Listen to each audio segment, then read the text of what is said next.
Now the question is, if we have more than two variables, so suppose if we have a third variable here, x3,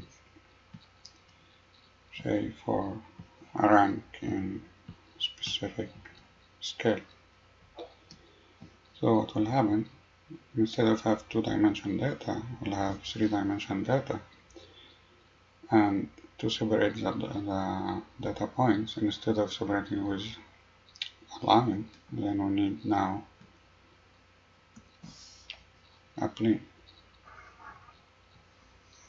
So the data will be separated by a plane.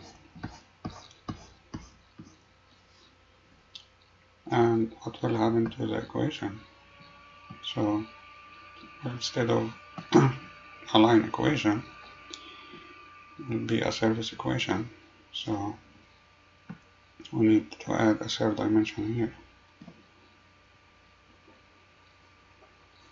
So we'll have still the two variables, then we'll add the third one as b equal 0.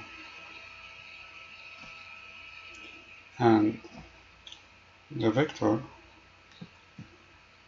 will be three-dimensional as well. So we'll have w3 and we'll have x3.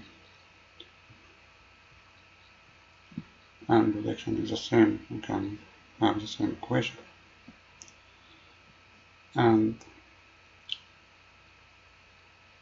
we can go higher dimension up to n dimension for complex